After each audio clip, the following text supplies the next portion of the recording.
Hey everyone. Tonight, we're drifting back to a time when the world wasn't exactly peaceful, but people were doing their best to convince themselves that if they just dug a big enough hole in the ground, things would be fine. So, dim the lights, get comfortable, and let's ease into the oddly claustrophobic world of Cold War bomb shelters. The Cold War, as you know, wasn't exactly a season of warmth and togetherness. It was an era when both sides stockpiled weapons with names like Peacekeeper and Fat Man and told everyone not to worry because, of course, nothing says safety like enough nuclear firepower to vaporize the planet twice over. But naturally, governments still felt they should prepare citizens for survival, which, in practice, meant suggesting that families dig a concrete box into their backyards, stock it with beans, and pretend that life underground for months would somehow be charming. Now, the idea of a bomb shelter sounds exciting in theory. It conjures images of heroic endurance, stoic families sharing canned soup, maybe a father reading Dickens aloud by lantern light. But reality was less noble. Reality was a cramped space, damp concrete walls, questionable sanitation, and a delightful aroma of unwashed humans mingling with baked beans. And all of this, of course, was sold to the public as a responsible, even patriotic thing to do. After all, the only thing better than radiation poisoning is avoiding it while living in conditions that resemble a particularly cruel camping trip. The United States was especially fond of encouraging the shelter fantasy. In the 1950s and early 1960s, magazines and television shows promoted the home bomb shelter with all the optimism of a new kitchen renovation. One glossy ad might show a smiling housewife serving sandwiches at a neat little table underground, as though thermonuclear war was simply an occasion for an extended family picnic. The children in these ads looked impossibly cheerful, too, as if staying underground for weeks was roughly as thrilling as a trip to Disneyland. Of course, no one mentioned that within about 3 days, those same children would likely be fighting over who got the last cookie, while the air circulation system made a noise suspiciously like a dying lawnmower. The shelters varied widely in design. Some were elaborate concrete fortresses with steel doors that looked like they had been borrowed from submarines. Others were more the dig a hole, throw in some cinder blocks, and hope variety. Either way, the common denominator was discomfort. The ceilings were often low, the space cramped, and the furniture minimal. You weren't supposed to live luxuriously, after all. You were supposed to endure quietly and perhaps learn to love the sound of your own heartbeat echoing off the concrete. One of the big selling points of these shelters was, oddly enough, canned food. Stockpiling food became its own subculture. Families were advised to fill their shelters with enough supplies to last weeks, maybe months. This meant towers of canned beans, corn, peaches, and anything else that could be hermetically sealed and forgotten. It's a strange thing, really, how much optimism people placed in canned goods. Because, naturally, when the bombs stopped falling and civilization collapsed, what you'd really need wasn't medical care or sunlight or social stability. It was fruit cocktail and syrup. Now, imagine sitting there in the dim light, eating that canned fruit day after day. At first, it might feel like a novelty. Sweet peaches in a world of gray concrete. But by the third week, it becomes a symbol of monotony, a kind of culinary prison sentence. And all of this, remember, was sold as preparedness. The government told you that survival was possible, provided you were willing to endure this extended exercise in human patience. Water was another issue. Many shelter guides advised families to store water in barrels, jugs, or even empty bleach bottles. Nothing says refreshing quite like pouring yourself a glass of slightly plasticky, bleach-scented water after a meal of beans. The official instructions suggested 2 quarts per person per day, which sounds reasonable until you realize how quickly that barrel empties. Suddenly, everyone is eyeing the condensation on the walls and wondering just how desperate things might get. And then, of course, there was air. A shelter is only as good as its ventilation system, and ventilation in the 1950s was not exactly high-tech. Families were told to install hand-cranked air pumps, which meant that someone always had to be on air duty. Imagine, if you will, sitting in a hot, stuffy room underground while your teenage son sulks in the corner because it's his turn to crank the air pump. He sighs, he groans, he turns a handle with all the enthusiasm of a sloth on vacation, while the rest of the family quietly wonders if suffocating might be preferable. The shelters weren't just physical spaces. They became psychological experiments.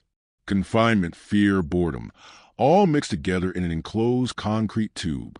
You start to notice the little things. The way your spouse chews too loudly. The way your child taps their foot endlessly. The fact that everyone smells just a little too human. In many ways, surviving in a bomb shelter wasn't about radiation. It was about surviving each other. There's a gentle irony in how these shelters were marketed. They were sold as places of safety, little bubbles of civilization preserved beneath the earth. But really, they stripped life down to its most uncomfortable basics. Light, air, food, water. And, of course, the vague hope that when you finally emerged, there might still be something worth returning to. In a way, the shelters weren't about survival at all. They were about maintaining the illusion of control in a world where control had been lost to geopolitics and hydrogen bombs. Let's not forget, too, that shelters were expensive. Not every family could afford one, which meant that much of this was a kind of aspirational preparedness. The middle class might leaf through a magazine showing a family smiling in their underground retreat, but in reality, only a fraction could actually build one, which leads to an interesting question. If only a small percentage of families had shelters, what exactly was the plan for everyone else? Apparently, they were supposed to just duck and cover under their desks and trust that wood and chewing gum could deflect nuclear fire. But still, the culture of the shelter persisted. It was comforting to imagine that you could prepare, that you could stock enough supplies, crank enough air, and simply wait out Armageddon. It was comforting, even if unrealistic, because in truth, survival wasn't guaranteed. At best, you might emerge into a world unrecognizable, a landscape altered by fallout, scarcity, and fear. At worst, you'd simply be extending the inevitable, making your last days just a bit damper, a bit smellier, and a bit more awkward. And yet, despite all this, there was a kind of pride in the shelter movement. Magazines published guides with titles like How to Build Your Shelter or 10 Tips for Underground Living. These guides were filled with advice both practical and absurd. Don't forget extra blankets. Remember playing cards for entertainment. And my personal favorite, try to maintain good morale, which is a bit like telling someone in a sinking boat to try not to get too wet. So, here we are in the dim underground, surrounded by concrete beams and the faint sound of someone complaining about the air pump. It's not glamorous, but it's history. And maybe, as you drift into sleep, you can imagine what it would have been like to live down there. Would you have lasted? Would you have kept morale high? Or would you have been the one hoarding the last can of peaches, insisting it was for emergencies only? Tell me in the comments what your strategy would have been. Team, ration everything carefully, or team, eat it all quickly and hope for the best. So, let's drift a little further down into our concrete burrow. We've already looked at the beans and the air pump and the general optimism of living in a cinder block box, but the truth is, the shelter wasn't just about survival. It was also about furniture. Because naturally, once you resign yourself to being sealed under the earth for weeks, the first thing you worry about is whether you got the right sofa. The government and private companies actually put out brochures that included helpful diagrams of shelter layouts. And these diagrams had the same cheerful optimism as the ones that promised you could build a nuclear-proof hideaway in a weekend with just some plywood, concrete, and, apparently, eternal patience. A typical shelter illustration would show neat little bunks, a small table, maybe even a chair or two, all of it drawn in bright lines, as though this was the sort of place you might rent out as an efficiency apartment in New York if times got really hard. Of course, reality was somewhat different. These bunks weren't the plush mattresses of cozy dreams. They were often just planks of wood or thin foam pads, the kind that stuck to your skin when it got humid. Pillows, if you had them, quickly went flat. And then there was the question of sharing. 4 or 5 people crammed into a room the size of a walk-in closet, sleeping within arm's reach of each other, listening to every snore, every shuffle, every restless sigh. Romantic, really. Privacy naturally disappeared. The brochures would sometimes recommend curtains or partitions, little scraps of fabric to hang between bunks. as though a thin sheet of cloth was going to make you forget that the person on the other side was coughing, sweating, and perhaps muttering in their sleep about beans. The illusion of privacy was almost worse than no privacy at all, because it reminded you of just how badly you didn't have it. And let's not forget the bathroom situation, because yes, when you dig a shelter underground, you have to think about waste. Most guides suggested chemical toilets, which were basically fancy buckets with disinfectant. They were supposed to control odor. Supposed to. You can probably imagine how well that worked after a few days in close quarters.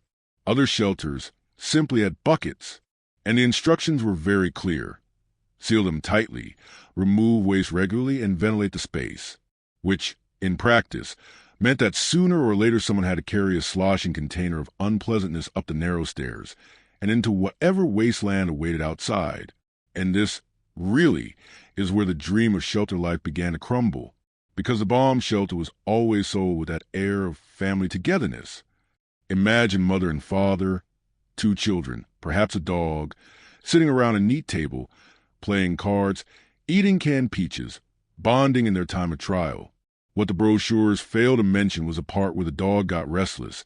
The kids started fighting. The parents argued about how to ration the crackers, and the chemical toilet overflowed at precisely the wrong time. There was, however, a strange pride in these domestic details. Some families went to great lengths to outfit their shelters, as though they were little homes away from home. They brought in framed photographs, little shelves for books, even curtains. Because, apparently, if you're going to live underground in fear of nuclear winter, you might as well make it cozy. There are stories of families who tried to paint their shelter walls cheerful colors, though it usually just ended up looking like a very determined attempt to ignore reality. Now, the psychology of this is interesting.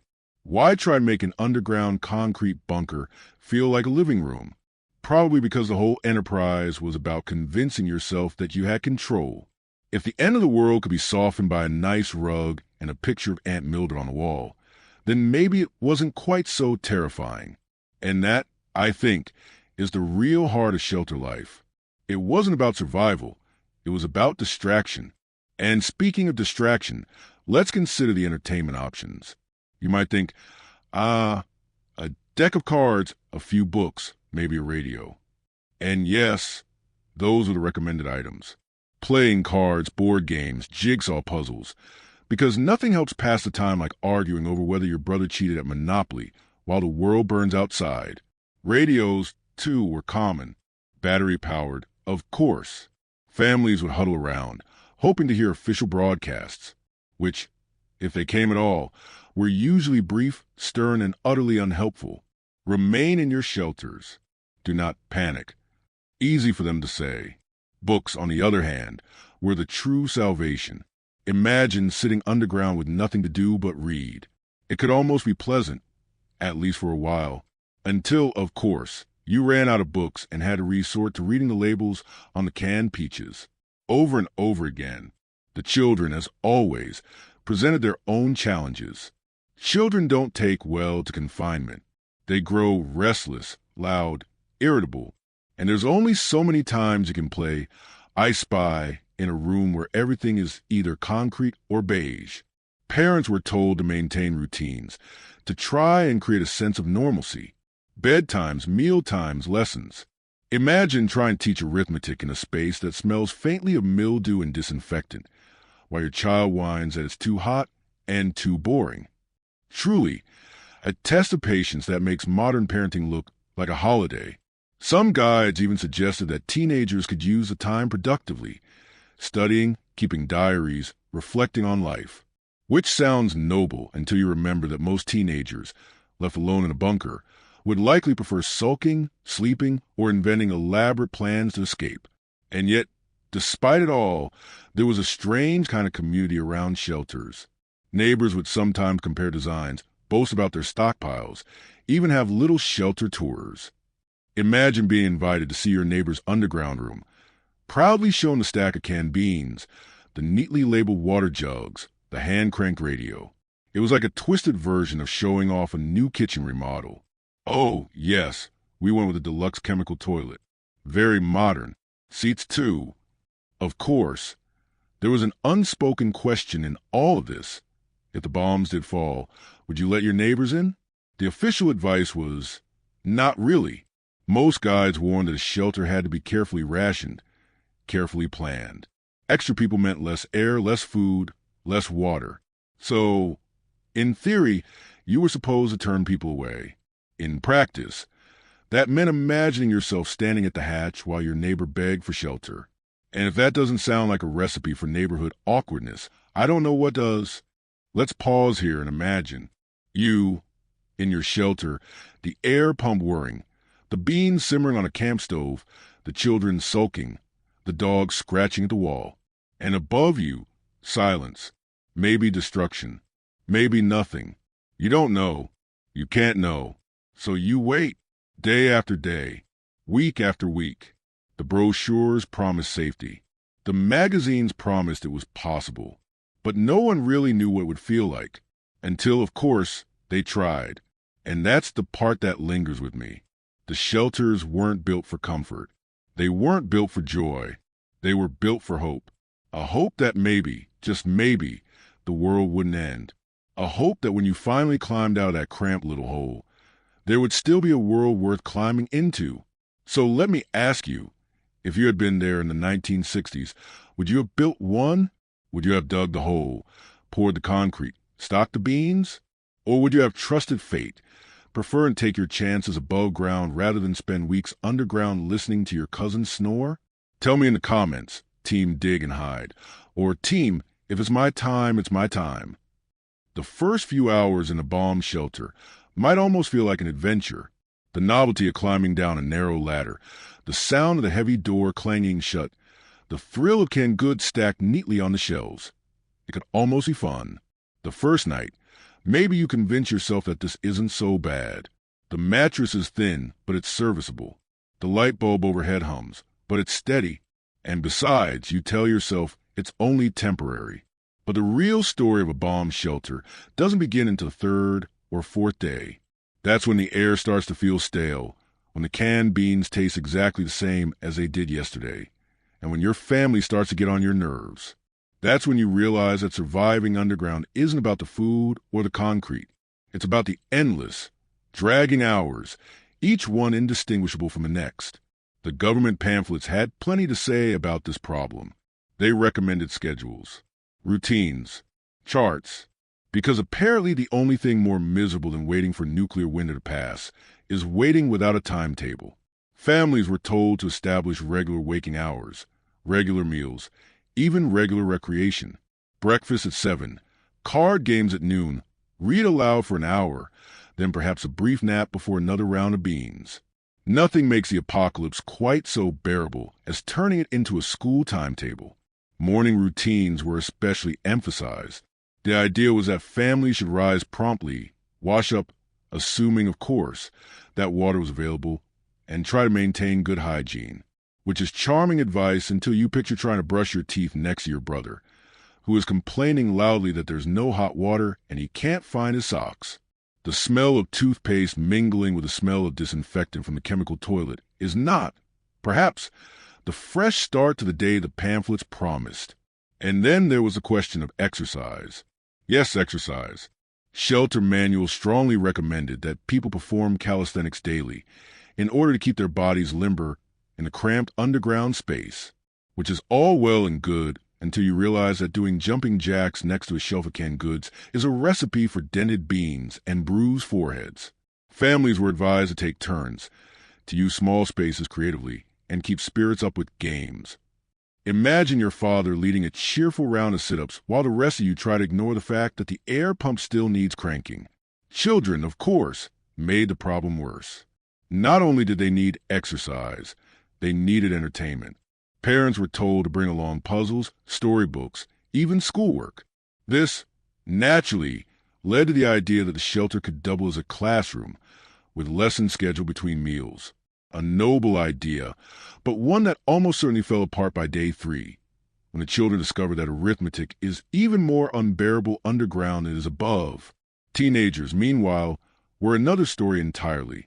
Imagine being 16, forced into a concrete room with your parents, your siblings, and perhaps the neighbor's dog. No privacy, no friends, no music except the occasional crackle of the radio. If ever there was a recipe for sulking, this was it. Manual suggested that teenagers might keep journals, write poetry, or help with chores, which is another way of saying, prepare for epic amounts of sighing, eye-rolling, and dramatic complaints.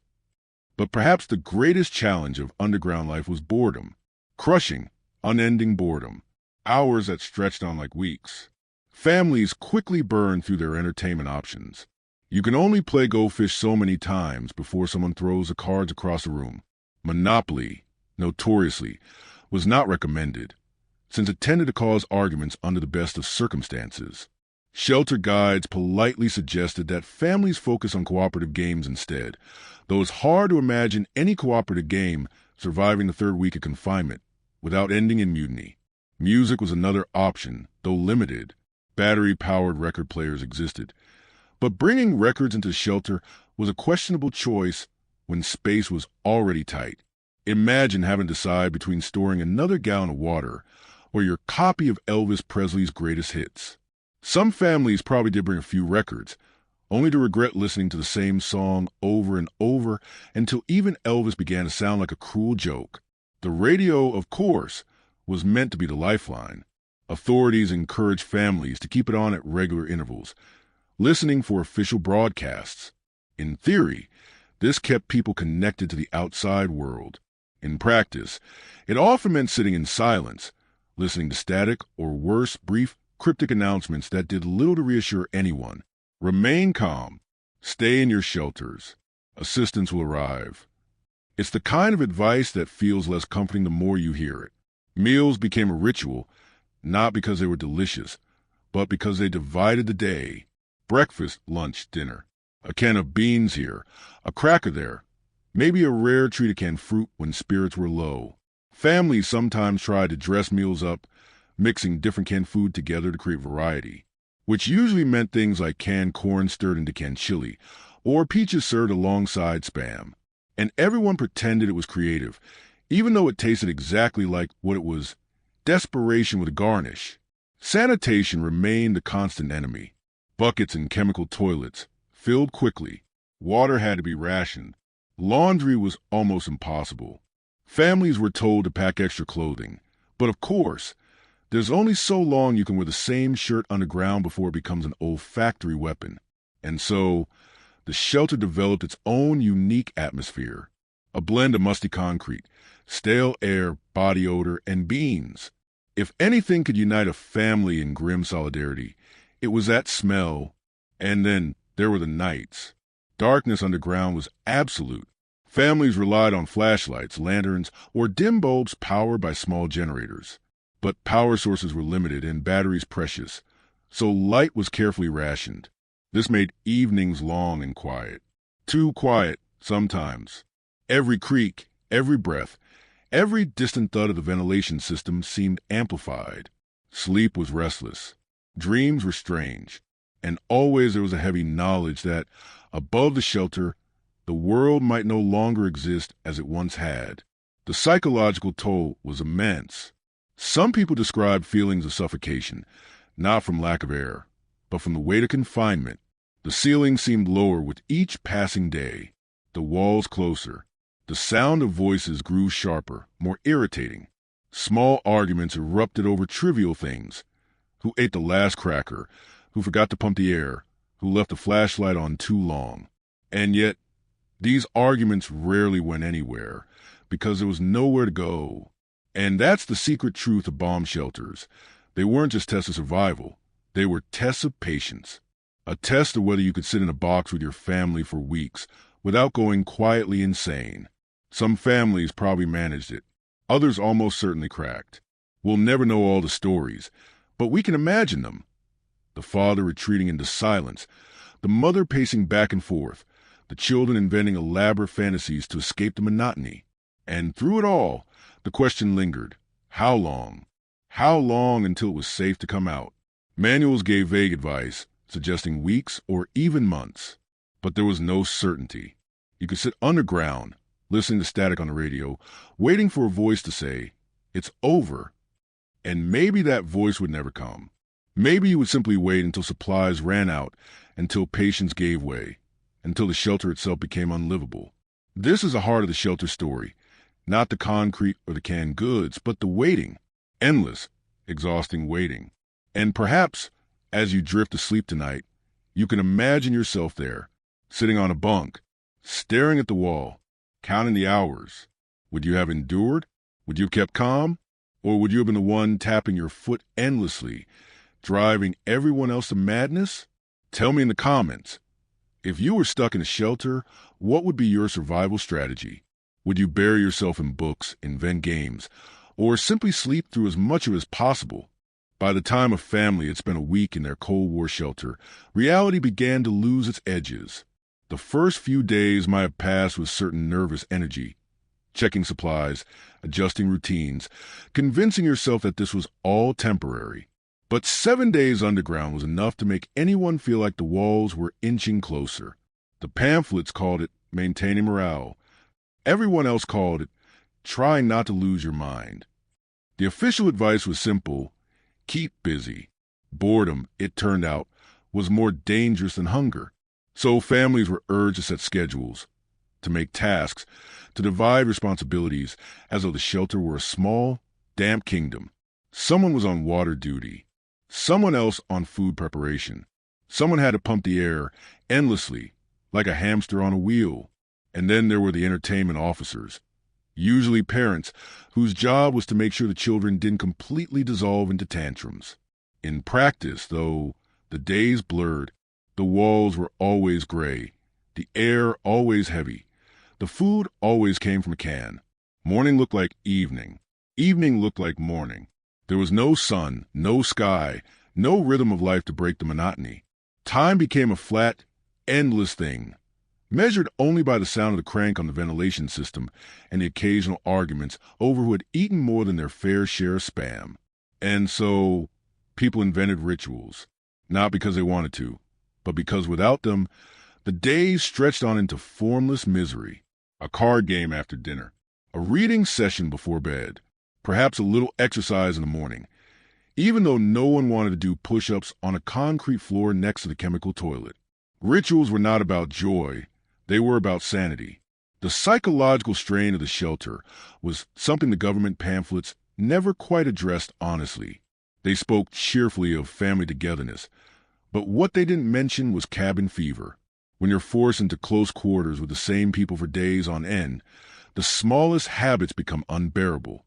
The way your father clears his throat before speaking, the way your brother hums tunelessly when bored, the way the dog smells faintly like beans. These things, harmless on the surface, take on the weight of torture when repeated endlessly. Some families reportedly coped with humor. They made jokes about their predicament, teased one another, and tried to keep the mood light. Others turned to silence, retreating inward, speaking only when necessary. But for many, the pressure built slowly. A snapped remark here, a slam can of beans there. The shelter was not just a place of survival. It was a crucible, testing patience, love, and the limits of human tolerance.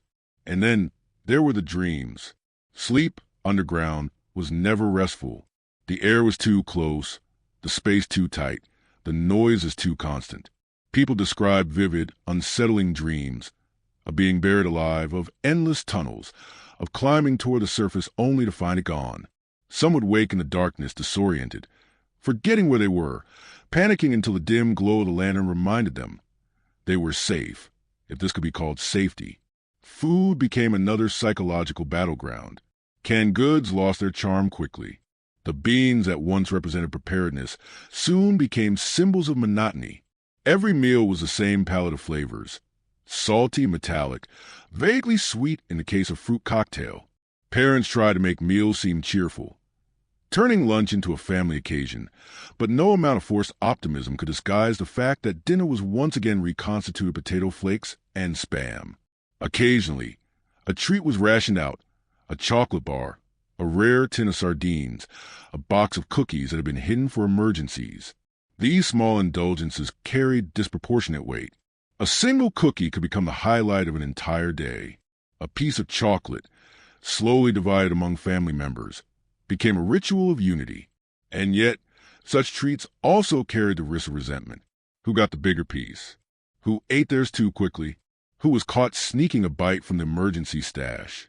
Small disputes over food could easily become full-scale dramas in the claustrophobic world of the shelter.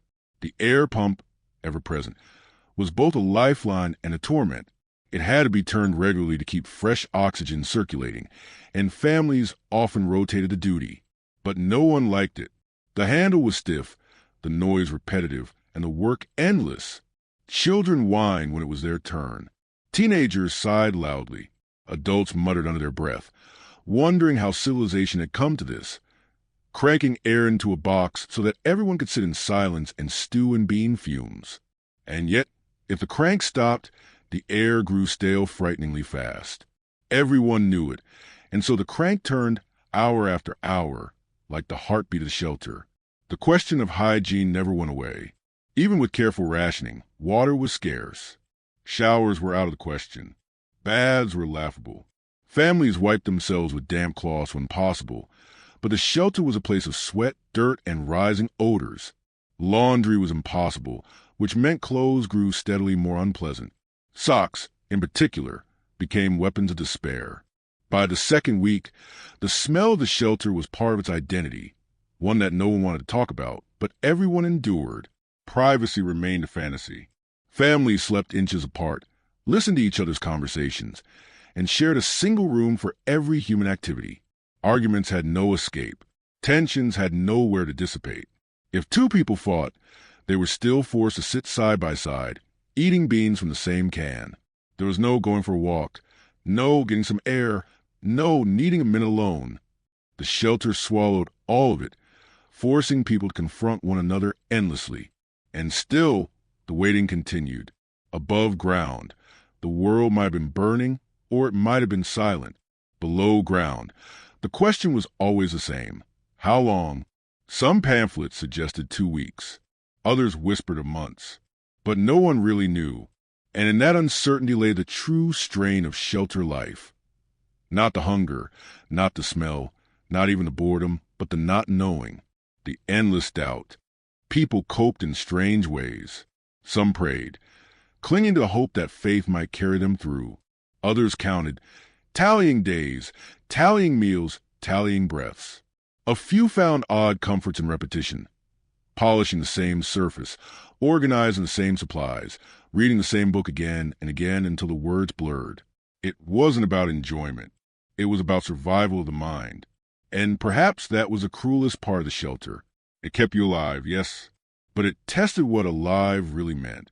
Was existence in a gray box, eating beans, listening to static really living? Or was it simply postponing the inevitable, stretching out life into something thinner, dimmer, less real?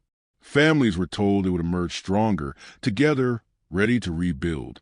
But many must have wondered, what if there's nothing left to rebuild? Still, hope resisted. It had to. Every time the radio crackled, people leaned in, straining for news. Every time the air pump groaned, they turned it anyway, because giving up was unthinkable. Every time a meal was served, no matter how bland, it was eaten, because that's what survival meant. Small acts of endurance, repeated endlessly, became the story of shelter life.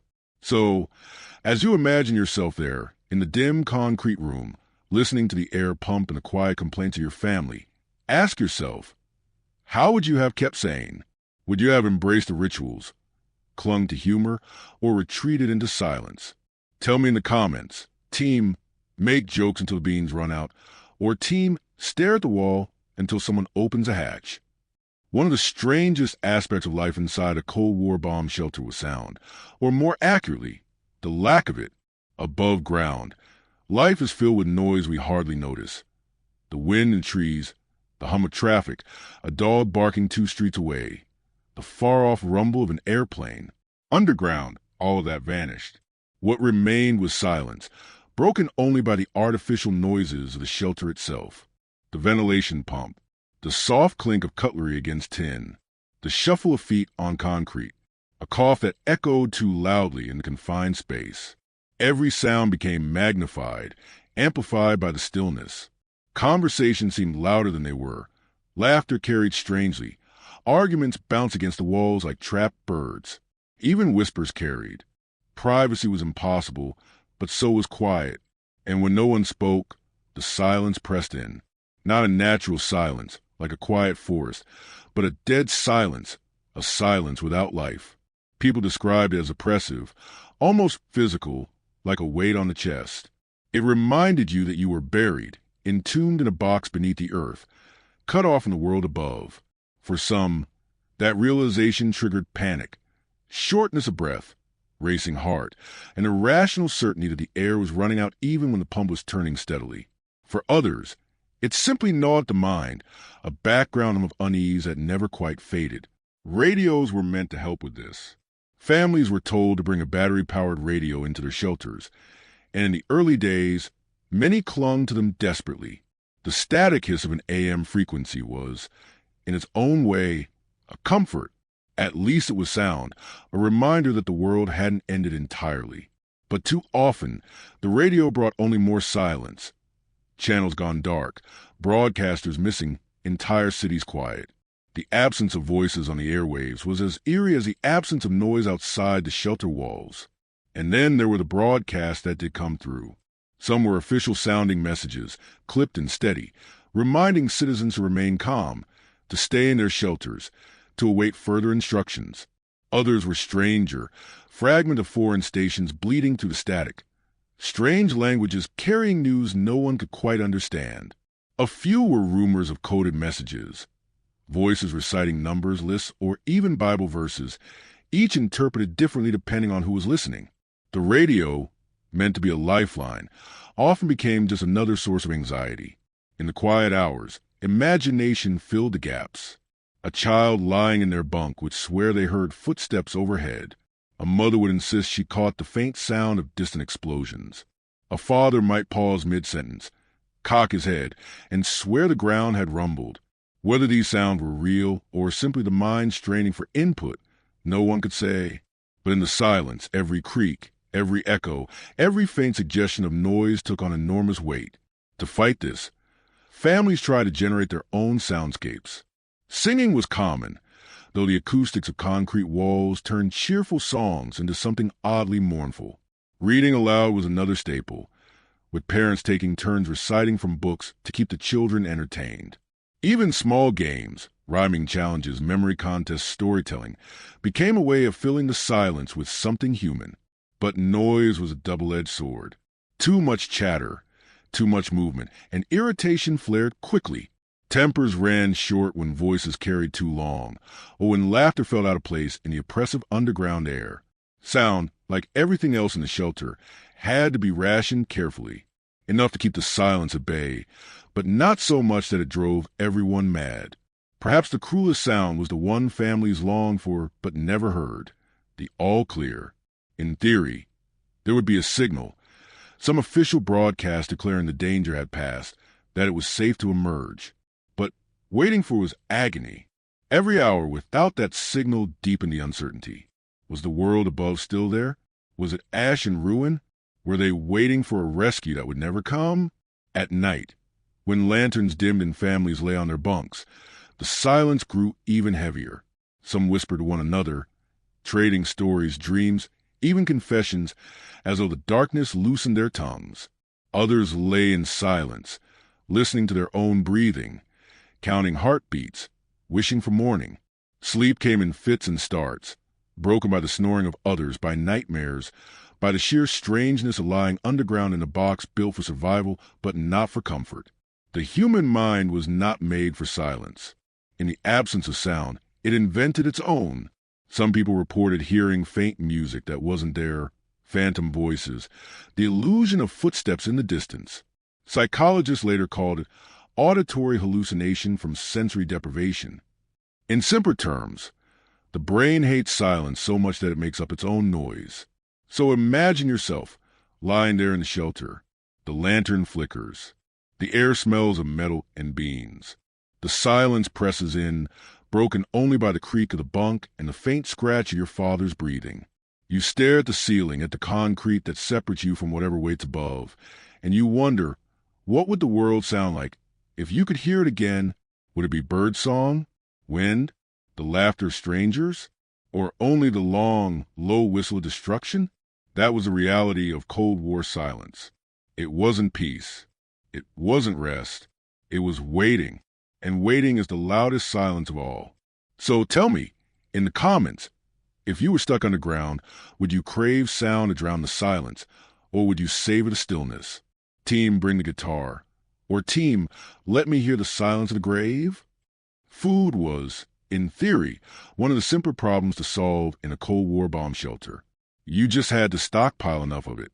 Simple, except that simplicity lasted about 5 minutes, usually until the first meal, because the official advice was always the same: canned goods, dried staples, non-perishable items. In other words, food that might keep you alive but certainly wouldn't make you happy. So imagine the scene. You and your family have climbed into bunker, sealed the door, and arranged yourselves around the shelves. And there it is, the feast of survival. Dozens of cans of beans, soups, and peaches. Large tins of powdered milk. Boxes of crackers, probably stale already. A few sacks of rice. Maybe a jar of peanut butter, if you were lucky. The government called this basic provision. You might have called it a very slow culinary punishment. People often joke that if the bombs didn't kill them, the beans would.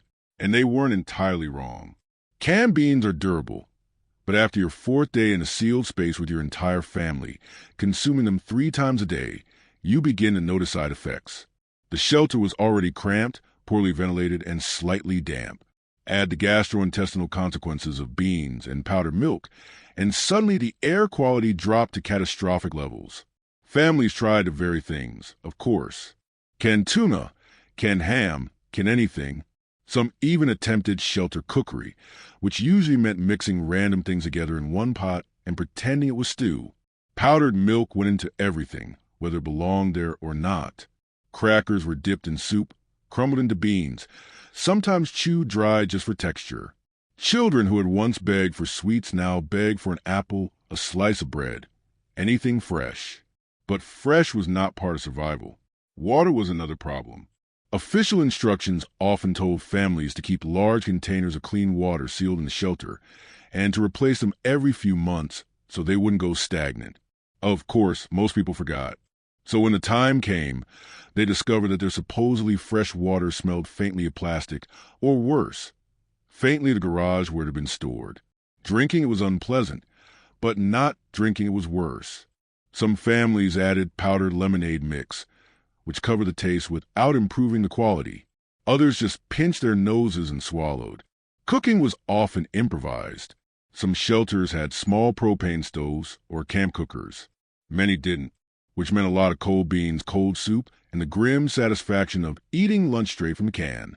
There was something both practical and depressing about the ritual. You'd hear the can opener scraping. You'd watch the lid peel back with a wet pop. And then, voila, another serving of survival, glistening in tinny brine. Rationing quickly became a source of tension. The food had to last, but no one really knew how long. A few days? Weeks? Months? No one wanted to be the one who ate too much, but everyone secretly wanted just a little more. Parents often gave their portions to children, who never quite appreciated the sacrifice. Siblings accused one another of sneaking crackers at night. Every missing tin sparked suspicion. Who ate the last peaches? Became a genuine family crisis. Psychologists later noted that food fixation was one of the dominant features of shelter living. With nothing else to distract the mind, meals became the highlight of the day. People thought about food, talked about food, dreamed about food. Entire hours passed in fantasy menus. What would you eat if you could step outside right now? A roast chicken? Fresh bread? Ice cream? Even something as mundane as lettuce began to sound like a divine luxury. Lettuce. Imagine that. Ironically, the very food meant to keep people alive often made them sick. Too much sodium, too much sugar, not enough vitamins. Children develop stomach aches. Adults struggle with constipation, or the opposite, depending on which can was open that day.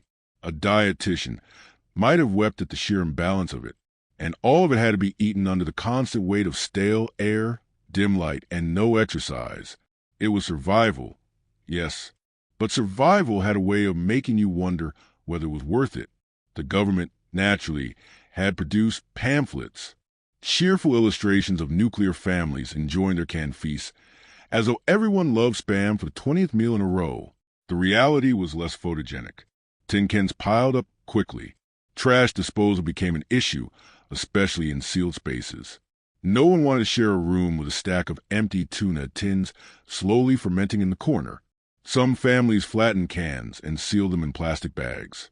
Others simply tossed them into a designated waste corner and tried not to think about it. By the end of a few weeks, the shelter smelled like a mixture of beans, feet, and despair. And yet, in the midst of all this, there were strange comforts. The ritual of meals gave structure to the day. Sitting down together, even to eat canned stew, was a reminder of family life, of something normal. Parents told stories at dinner. Children played guessing games with mystery cans. People laughed, even if the laughter was weary. In some odd way, the misery of the food became part of the bonding. There are accounts of families inventing elaborate recipes with their limited supplies, giving grand names to humble dishes. A can of peaches poured over crackers became shelter cobbler. Powdered milk mixed with chocolate powder was atomic cocoa. These little acts of imagination helped to keep spirits afloat, at least for a while, but boredom was relentless. By the third or fourth week, even the most creative families ran out of jokes. Meals became routine, mechanical, stripped of pleasure. Eating was no longer about taste. It was about survival, one spoonful at a time. And in the dim half-light, with the air heavy and the silence pressing in, the food felt like another reminder that you were trapped in a place built for endurance, not living. So, if you picture yourself there, ask yourself this. Would you have been the one inventing new recipes, calling beans nuclear stew and try to keep morale up? Or would you have stared at your kin in silence, pushing the spoon around, waiting for it to be over? Tell me in the comments. I'd love to know which camp you'd be in. If there was one group most ill-suited for the quiet misery of Cold War bomb shelters, it was children. Children, after all, thrive on movement, noise, sunlight, and freedom, precisely the things a concrete box underground could never offer. Families were told to keep children occupied during their stay, which sounds simple until you imagine a 10-year-old confined to a metal bunk with nothing but canned beans and static radio for company. The first days might have felt like an adventure. Parents framed it that way, at least. We're camping underground. They would say, like explorers. And for a brief time, it worked. Children giggled at sleeping in their clothes, whispered ghost stories, and treated the bunk beds like forts. But the novelty wore off quickly. Once it became clear that there was no escape, no running the yard, no climbing trees, the walls of the shelter seemed to close in. Noise was the first issue. Children are noisy by nature. They laugh loudly. They cry suddenly. They argue constantly. In a shelter, where sound bounced off concrete and privacy was non-existent, every shriek felt like a hammer to the skull. Parents tried to enforce quiet hours, but even whispers carried, and even small games produced disproportionate racket. Other families sometimes grew resentful, muttering about those kids in the next bunk. Tensions rose. And of course, the children noticed. Then came the boredom. A few shelters were stocked with board games, decks of cards, coloring books. Families who planned ahead might have packed novels or puzzles, but supplies never matched the duration. A week in, Monopoly was no longer fun. The crayons were broken. The coloring books filled. Stories had been read and reread, until even the children groaned at the first sentence. Parents scrambled for distractions, inventing games that required no equipment. I Spy in a windowless room, for instance, which grew old within 5 minutes. Children began to pace. They asked endless questions. When could they leave? What was happening outside? Why was the air so heavy? Parents answered vaguely, or not at all. The older children sensed the fear in their parents' voices and grew anxious. The younger ones became restless, sometimes defiant. A tantrum in a bomb shelter was not just unpleasant, it was catastrophic. There was no escape from the noise, no space to step away. Every scream echoed through the small chamber, fraying nerves that were already stretched thin. And then there was education. In theory, parents were encouraged to keep children learning, as though arithmetic problems could soothe the gnawing uncertainty of nuclear annihilation. Some families tried. Mothers sat their children down with notebooks and insisted on spelling practice. Fathers read history aloud, as though the lessons of the past could distract from the collapse of the present. But attention spans waned. A child asked to memorize multiplication tables in a room that smelled of beans and damp concrete was not inspired to academic greatness. More often than not, lessons collapsed into sighs and squabbles. Sleep, too, was a battle. Children were not used to sleeping in shifts or to the constant flicker of lantern light or to the snores of 20 other people packed into the same room. Nightmares were common. Some dreamed of fire in the sky, others of monsters scratching at the shelter door. They woke crying, and parents hushed them quickly, terrified of spreading panic. The result was a cycle of broken sleep, tired children, and tired parents trying desperately to keep order. The psychological strain was perhaps the most damaging. Children lived by routine, the rhythms of school, meals, playtime. In the shelter, routine was shredded. Meals came irregularly. Bedtime was arbitrary, and there was no play beyond the same cramped few feet. Days blurred into nights, nights into days. Some children grew withdrawn, staring silently at the walls. Others became hyperactive, bouncing off the bunks in frustration. Either way, parents feared the long-term effects. And yet, children are also remarkably resilient. Where adults fretted over the silence and the uncertainty, children sometimes found ways to adapt. They invented imaginary worlds. They whispered stories to each other under the blankets. They turned the dim lanterns into props for shadow plays on the concrete walls. A stick of chalk became treasure. An empty can became a drum. In some ways, children coped better than the adults because they had no true understanding of what waited above. Parents, meanwhile, carried the crushing weight of responsibility. They worried not just about their own survival, but about what confinement was doing to their children's minds. Would they emerge healthy? Would they remember the shelter as a strange adventure or as a trauma? No one could answer. All parents could do was smile for their fear, tell another story, invent another game, and pretend for the children's sake that life underground was something other than miserable. It was not easy. Families described moments of near collapse. When a child screamed uncontrollably, when siblings fought over a tin of crackers, when a baby's cries stretched into hours. In a normal home, these were exhausting but manageable moments. In a shelter, they felt apocalyptic, magnified by the walls and the silence and the despair. And yet, somehow, families endured. They survived not just the bombs, but the tantrums, the boredom, the endless questions. So let's pause here. Imagine you were a child in that shelter. Would you have been the quiet one, inventing stories in the corner, or the restless one, bouncing against the limits of the walls? And if you were the parent, would you have had the patience to keep smiling, to keep teaching, to keep pretending everything was fine? Tell me in the comments. I'm curious which role you see yourself in. If silence was one of the most unnerving parts of a Cold War bomb shelter, smell was perhaps the most unavoidable. People didn't talk about it much in official manuals. Governments like to publish neat diagrams of shelter layouts, lists of supplies, reassuring advice about water and food. But the brochures never included scratch and snip panels. They never admitted the obvious. If you put a family of 5 or a group of 20 in a sealed concrete chamber with canned beans, limited ventilation, and no shower, things would get fragrant rather quickly. At first, no one noticed. The air on day one was still fresh, at least by bunker standards. Families stepped in with the smell of the world still clinging to them. Soap, fabric softener, even a whiff of the outside breeze. But soon, the air turned heavy. The shelter walls seemed to hold on to every scent, trapping it, recycling it, refusing to let it fade. What was once a faint aroma of soot became a permanent background note. Add to that the ever-present tang of metal, dust, damp concrete, and, eventually, human bodies.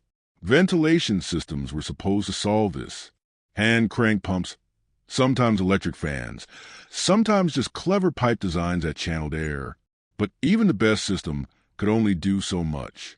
Fresh air was limited, and the small amount that came through often carried its own peculiar scent, slightly metallic, slightly earthy, like air that had been dragged reluctantly through soil and concrete. It was fresh enough to breathe, but it never smelled clean. Then there were the bathrooms, or more accurately, the lack of them. Some shelters had small chemical toilets. Others relied on buckets with lids. A few had slightly better arrangements, like makeshift stalls curtained off in corners. But privacy was limited, and dignity was in short supply.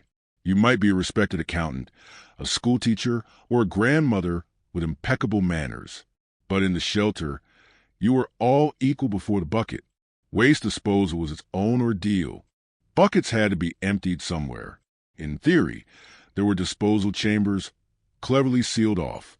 In practice, it often meant dragging the unpleasant container to a far corner, sealing it as best as possible, and then hoping the smell didn't drift back too strongly. Inevitably, it did. People learned to live with it. They had no choice. Body odor became another unignorable fact of life. Showers were out of the question. Water was rationed for drinking, not bathing. So after a few days, everyone smelled like themselves, only more so. Sweat, stress, stale clothing, it all blended together into a new, communal musk. People stopped noticing their own scent, of course, but they never stopped noticing everyone else's. Arguments broke out over the tiniest things. Who was hogging the soap, who was using too much deodorant, who was not using any deodorant at all. Laundry was not much better. Clothes were worn until they couldn't be tolerated anymore, then hung in corners or draped over bunks in the vain hope they would air out. They didn't. Instead, they contributed to the shelter's ever-thickening atmosphere. Canned food added its own contribution. Open a tin of beans, and the odor lingered for hours. Open a can of tuna, and it clung to the wall for days. Even the sweeter scents, like canned fruit, turned sour in the stagnant air. Candles, lanterns, and stoves layered on new dimensions. The faint smoke of a kerosene lamp, the metallic tang of propane, the acrid whiff of a candle guttering too low. Survival had a smell, and it was rarely pleasant. For some, the worst was a constant damp. Concrete walls sweated moisture. Bedding grew musty. Papers curled at the edges. Damp socks never dried fully. That faint, mildewy scent hung in the background, combining with everything else to form a bouquet no perfumer would ever bottle. And yet, as with food and silence, people adapted. The human brain is merciful in that way. It dulls the senses over time. What was once unbearable gradually became normal. People stopped flinching at the bucket corner. They stopped wrinkling their noses at the smell of beans. They stopped expecting air that smelled like spring. Instead, they grew used to the peculiar blend of shelter air. It became the smell of survival, unpleasant but familiar, like an old shoe you never liked but kept wearing. Of course, there were moments of revolt. Someone would light a scented candle, try to mask the odor, and for 5 minutes the shelter smelled faintly of lavender. Then the lavender mixed with beans, sweat, and kerosene, producing something far worse. Perfume was rationed carefully, used only on special occasions like family birthdays, because even underground, people still celebrated. But perfume and stale air is like sugar and bad tea. It doesn't fix the problem. It only reminds you of what's missing. The strangest thing, though, was emerging. Survivors often said the first breath of fresh air after leaving the shelter was overwhelming. Grass, trees, smoke, even the smell of rain on pavement, all of it felt shockingly intense, almost intoxicating. People who had endured weeks underground found themselves weeping at the smell of a simple breeze. It wasn't just oxygen. It was freedom, memory, life itself, carried on the air. So while the manuals never mentioned smell, while governments never drew neat diagrams for deodorizing your fallout shelter, it was always there, lingering, heavy, impossible to ignore. And perhaps that is the most human truth of all. Survival is never neat. It is damp, smelly, noisy, and uncomfortable, but it is survival nonetheless. So if you were there, sealed underground with your family, how would you have coped with the smell? Would you have embraced it, accepted it, and stopped noticing, or would you have fought desperately with candles and perfume, trying to reclaim a little dignity? Tell me in the comments. I'd love to know your choice. Of all the hidden chapters in the story of Cold War bomb shelters, one of the strangest was how they reshaped childhood. Imagine being 7 years old and your world is suddenly reduced to a single underground room. The backyard is gone, the swing set is gone, even the sky is gone. Instead of grass, you have concrete. Instead of playgrounds, you have bunk beds and buckets. Instead of sunlight, you have buzzing fluorescent tubes. For children, survival in the shelter wasn't about radiation levels or blast doors. It was about the loss of a world they barely understood. At first, kids tried to play as they always had. Wooden toys clattered across the floor. Dolls were tucked carefully into makeshift beds. Small games of tag were attempted until the adults stopped them, worried about noise, worried about accidents, worried about too much energy being spent in such tight quarters. Energy, after all, was meant to be conserved. But how do you tell a child to conserve their joy? How do you explain that laughter needs to be quieter now, because the world outside has ended, or might have? The manuals often advise families to bring books and board games. Monopoly, checkers, jigsaw puzzles. These were considered essentials, as important as canned beans. A good board game could stretch for hours, eating up the long days of waiting. But even board games had limits. Try playing Monopoly in a room where people are already trapped, competing over property, watching each other's rations. The symbolism could get a little too sharp. Storytelling became another survival tool. Parents told tales at bedtime, or what counted as bedtime underground, where there was no night or day. Folk tales, family histories, Bible stories, even stories made up on the spot. Some shelters echoed with the voices of parents trying desperately to soothe restless children. Once upon a time, they would begin, and for a little while, the bunker walls faded, replaced by castles, forests, oceans, or distant stars. But the truth was always there, pressing in. Children asked questions the adults couldn't easily answer. When can we go outside? Is the grass still there? Did the dog survive? Some questions were ignored. Others were answered with comforting lies. Few children were told the full truth, that the world outside might be poisoned for years, and that their new playground might be concrete forever. Discipline in a shelter was another test. Above ground, a tantrum could be ignored, sent to the yard, or drowned out by television. Underground, every sound echoed, every cry grated, every tantrum threatened the fragile patience of the group. Parents had to adapt. Punishments grew softer, negotiations more frequent, because silence was a currency no one could afford to waste. Teenagers, too, had their own struggles. Imagine being 16, already angry at your parents, already yearning for freedom, and then being locked in shelter with them day and night with no escape. Arguments flared. Doors slammed, though there were few doors to slam. Privacy was nearly impossible. Crushes bloomed awkwardly in close quarters, made more complicated by the lack of space and supervision. A glance across the room could mean everything. A whispered word could be scandalous. Even in survival, human hearts did not stop beating their usual confused rhythms. Education was improvised. Parents tried to keep children learning, using scraps of paper, memorized lessons, or whatever books they had brought down. Multiplication tables recited by candlelight. Reading lessons whispered over the sound of ventilation pumps. History classes taught while sitting on the floor beside stacks of canned beans. The idea was that, even in the bunker, life must go on. Civilization, in miniature, must be preserved. And yet, the most lasting education was not in math or history. It was in patience, in resilience, in boredom. Children learned what it meant to wait, to endure, to survive long stretches of nothing. They learned how to sit quietly while adults whispered about rations. They learned how to play with shadows on concrete walls when toys ran out. They learned that silence could be a shield and that imagination was not a luxury, but a lifeline. Not all children handled it well. Some grew anxious, their small bodies wound tight by confinement. Nightmares bloomed in the endless twilight of the shelter. Parents spoke of children waking in tears, convinced monsters lived in the pipes or that the ceiling would crush them. The adults had their own fears, of course, but they tried to hide them.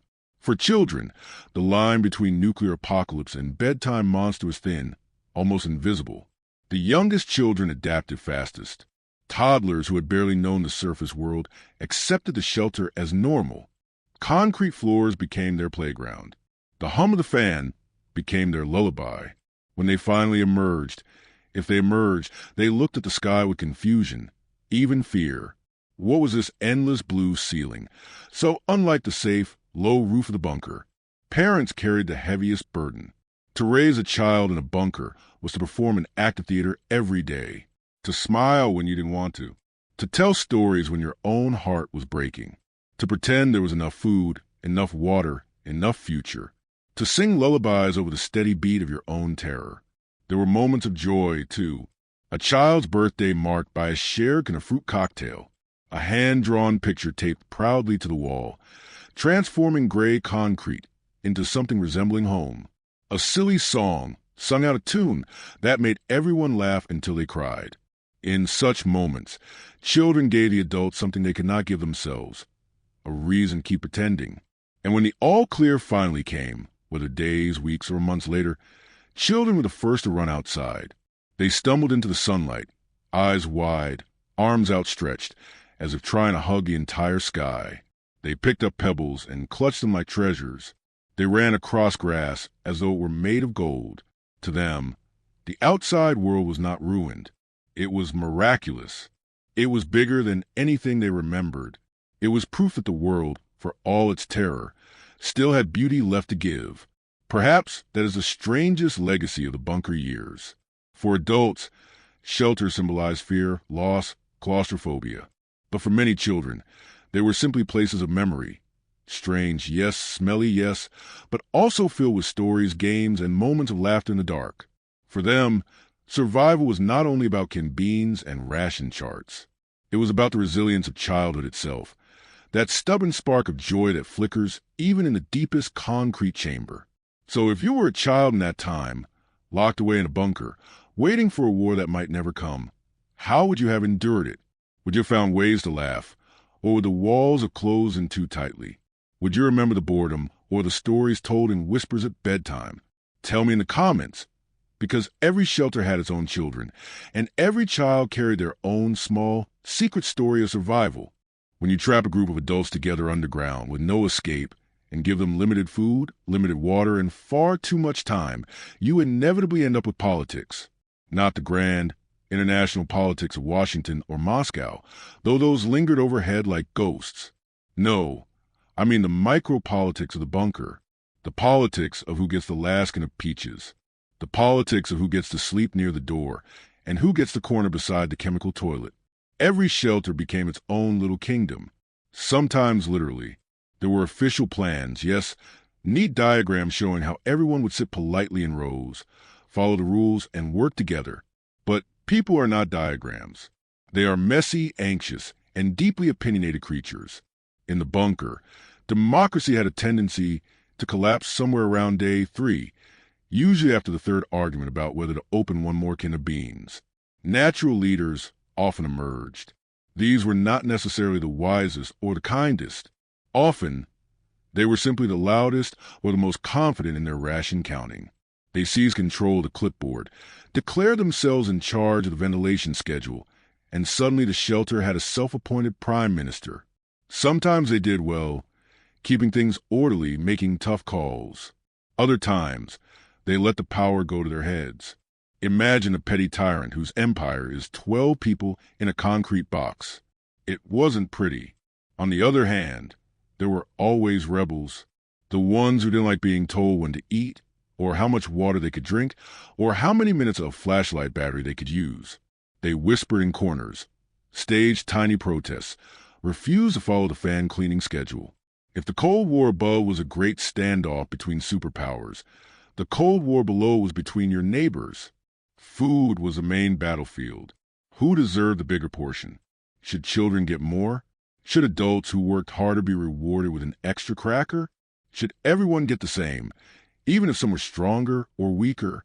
The debates could last longer than the meals themselves. Someone always suspected someone else of sneaking extra bites. And of course, There was always that one person who had smuggled in a secret stash, perhaps a candy bar, perhaps a tin of sardines, and who was caught at the worst possible moment. Nothing stirred up outrage faster than discovering your fellow survivor had a Mars bar hidden away while the rest of you gnawed on powdered milk. Sleeping arrangements were another source of conflict. In theory, everyone was supposed to share equally. In practice, people argued over who got the cot instead of the floor or who got to lie furthest from the toilet bucket. Small disputes grew large in the tight air. Whisper complaints carried across the room. Snoring became a political scandal. Someone's blanket hoarding turned into a full-blown crisis. Then there were the endless debates about ventilation. Should the fans run constantly, using up power, or should they be turned off at night to save the batteries? The pro-fan faction insisted on fresh air at all times. The anti-fan faction muttered about efficiency and waste. Meetings were held, votes were taken, feelings were bruised. Imagine the grand ideological clashes of history: monarchists versus Republicans, reformers versus reactionaries, shrunk down into the question of whether to press the on switch. In larger communal bunkers, the politics grew more complex. Hundreds of people sharing one space created factions. Families banded together. Old friends supported each other. Rivals formed alliances out of necessity. The charismatic ones became celebrities of sorts, while the unlucky ones became scapegoats. Whisper networks flourished. Gossip was currency. She stole sugar. He sleeps too long. They're plotting to take over the pantry. And since no one could leave, the rumors swirled endlessly, like smoke in a sealed room. Some shelters even tried to formalize the politics. They held elections, complete with ballots scribbled on scraps of paper. Committees were formed to handle food distribution, sanitation, and conflict resolution. It was a noble attempt to keep the spirit of democracy alive underground. But democracy requires patience, and patience is a rare commodity when you haven't seen the sun in weeks. Votes ended in shouting matches. Committees collapsed in accusations. And soon enough, the loudest person with the clipboard was back in charge. Of course, there were also moments of unity. The politics of survival weren't always bitter. Sometimes, a shared hardship softened the edges. People came together to cook a meal, or to sing a song, or to clean the shelter as a group. Leadership could be kind, too, reminding everyone to share fairly, to stay calm, to focus on the possibility of life beyond the walls. In the best bunkers, politics resembled a family dinner table where everyone argued, but in the end, no one was abandoned. Still, there was always the underlying truth. Politics in the bunker was a rehearsal of politics above. The shelter was a mirror of the Cold War itself. Suspicion, alliances, paranoia, small act of kindness, larger acts of selfishness, all the same patterns, played out in miniature. Only here, the superpowers were Mr. Johnson with the clipboard and Mrs. Miller with the secret Mars bar. So perhaps the great irony is that people went into bomb shelters to escape the politics of the world, only to discover that politics simply moved underground with them. It was never about ideology. It was about people being people. Complicated, argumentative, hopeful, petty, generous, selfish, and stubbornly human, even under concrete. And if you had been in a shelter, what role would you have played? Would you have been the leader with the clipboard, the rebel whisper in the corner, the quiet mediator, or the one sneaking an extra cracker when no one was looking? Tell me in the comments. I suspect most of us imagine ourselves as a hero, but the bunkers remind us that survival politics was rarely so simple. For all the days and weeks people spent sealed beneath concrete, the most surreal moment of shelter life was the end. The moment the all clear was given. The moment a heavy door was unbolted, and the air from outside drifted in like a stranger you weren't sure you trusted. To emerge from a bunker was not simply walking up a staircase. It was a kind of rebirth, equal parts relief and dread, like opening a book after you've forgotten how to read. The manuals promised it would be simple. You would listen to the official radio channel, and when the announcer said it was safe, you would step outside, squint at the sunlight, and go on with life. But the reality was rarely so tidy. For one, there was a problem of trust. If you just spent weeks underground because someone on the radio told you to, how much faith did you have left in the voice of authority telling you it was safe now? Some families hesitated. They cracked the hatch, let in a little outside air, waited to see if they suddenly keeled over. Others sent out an expendable object first, a pet, a bird in a cage, even just a piece of cloth to test for a fallout. Emerging could feel less like liberation and more like gambling. And then there was the body's betrayal. After weeks of artificial light and stale air, the outdoors was overwhelming. Eyes watered painfully in the sunlight. Skin tingled under the touch of real wind. The ground felt uneven, unreliable. For children who had barely remembered the world outside, the sky seemed impossibly large, almost frightening. They clung to their parents, reluctant to step into a space with no ceiling. The senses were assaulted at once. The smell of grass or dust or rain, it was intoxicating. The chirp of birds sounded like a choir. Colors seemed brighter than memory. But alongside beauty came unease. What if that bird was contaminated? What if that breeze carried invisible death? Every flower, every puddle, every cloud was suspect. People bent close to the soil, testing with crude Geiger counters, whispering as though the earth itself might answer back. And of course, there were the scars. In some cases, people emerged to find nothing much had changed. The feared attack never came. The world above was more or less as it had been, only a little quieter. But in other places, the landscape bore wounds. Abandoned streets, empty shops, the silence of neighbors who never returned. In some cruel cases, a shelter was opened only to reveal that the rest of the town had not been so lucky. Survivors found themselves blinking in sunlight while their world lay smoldering around them. The emotional adjustment was perhaps the hardest part. After weeks in survival mode, routines were ingrained. Eating at certain hours, counting rations carefully, sleeping in shifts. Even when the surface was safe, many found it hard to let go of those habits. Families rationed food for months, long after grocery stores were restocked. Parents jumped at the sound of sirens. Children cried when they were asked to sleep in their own bedrooms, away from the crowded safety of the shelter. The bunker had imprinted itself into their minds. Communities, too, were changed. People who had shared a shelter often formed bonds that lasted long after. They had seen each other at their worst, grumpy, tired, afraid, hungry. They had whispered in the dark together. They had argued about beans and blankets. Emerging together felt like surviving a strange kind of war, and once you've done that with someone, it is difficult to forget. Friendships were forged in concrete, sealed tighter than the doors.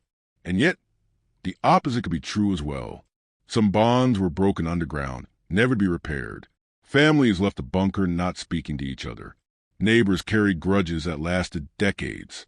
The quarrel over the Mars bar or the extra blanket or the unfair share of water, it lingered, becoming part of the permanent story. Survivors didn't just carry memories of fear. They carried memories of each other's failings. Governments tried to frame the reemergence as triumphant. Leaflets promised resilience. Radio voices declared that the nation had stood strong. But individuals were slower to celebrate. They had lived through confinement, suspicion, and boredom.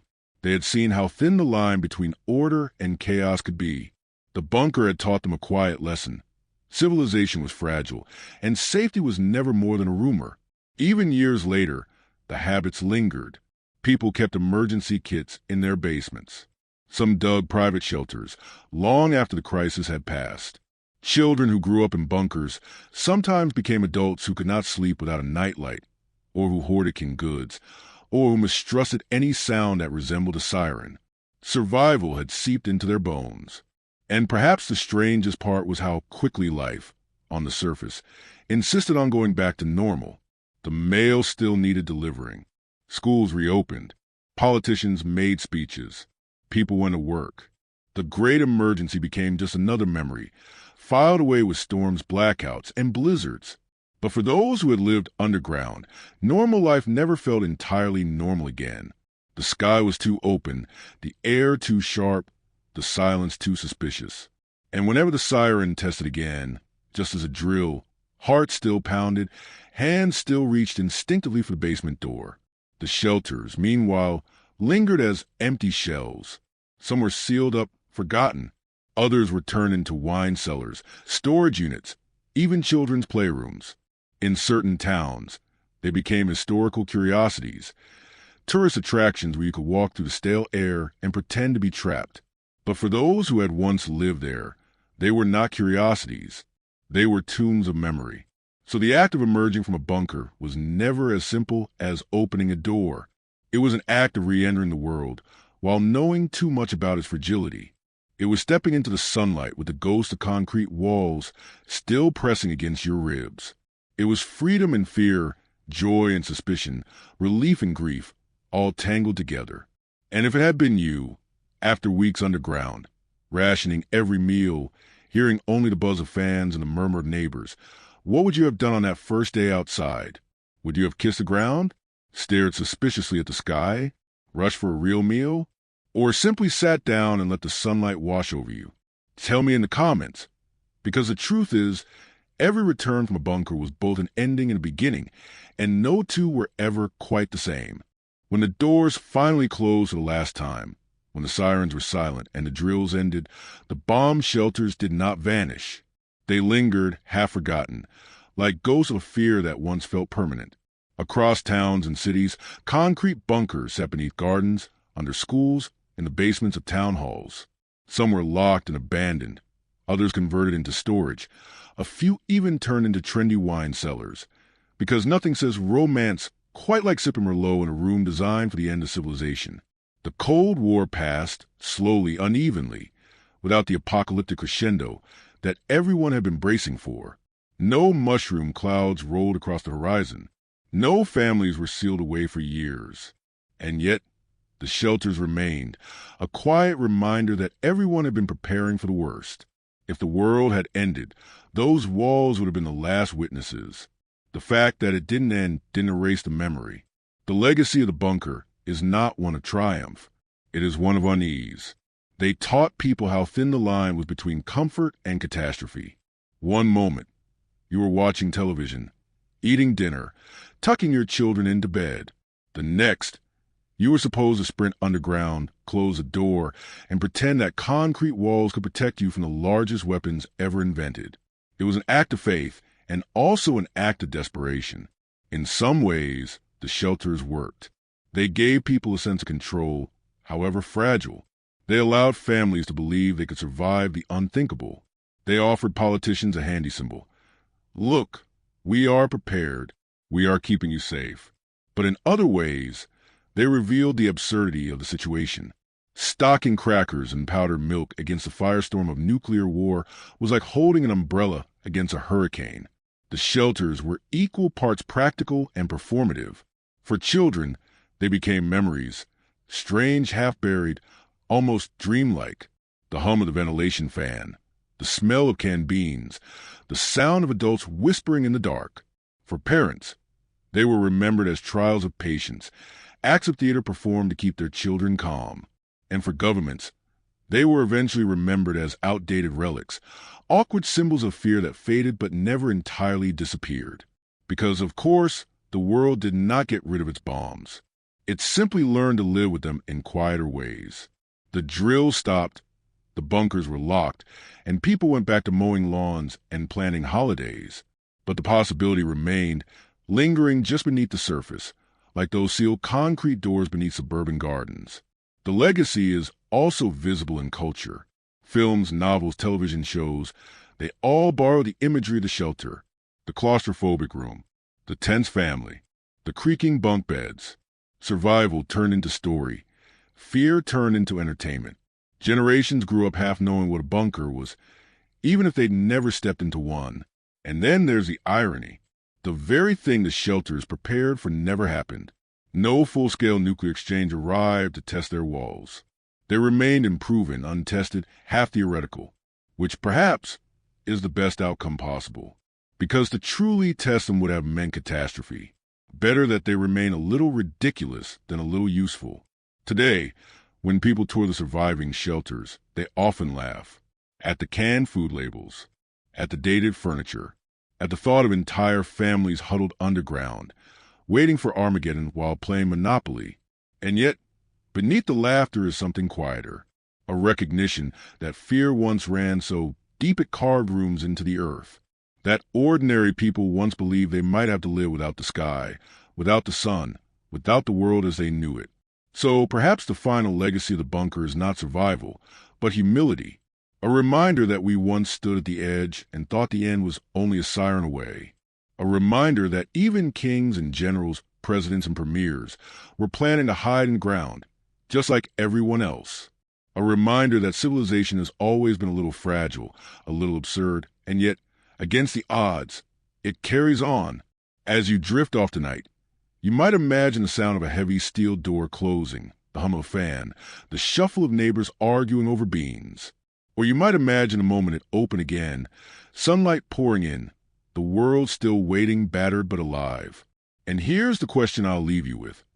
If you had your own shelter today, would you stock it carefully, practice the drills, prepare for the worst, or would you leave the door rusting, trusting instead in the fragile piece of the surface world?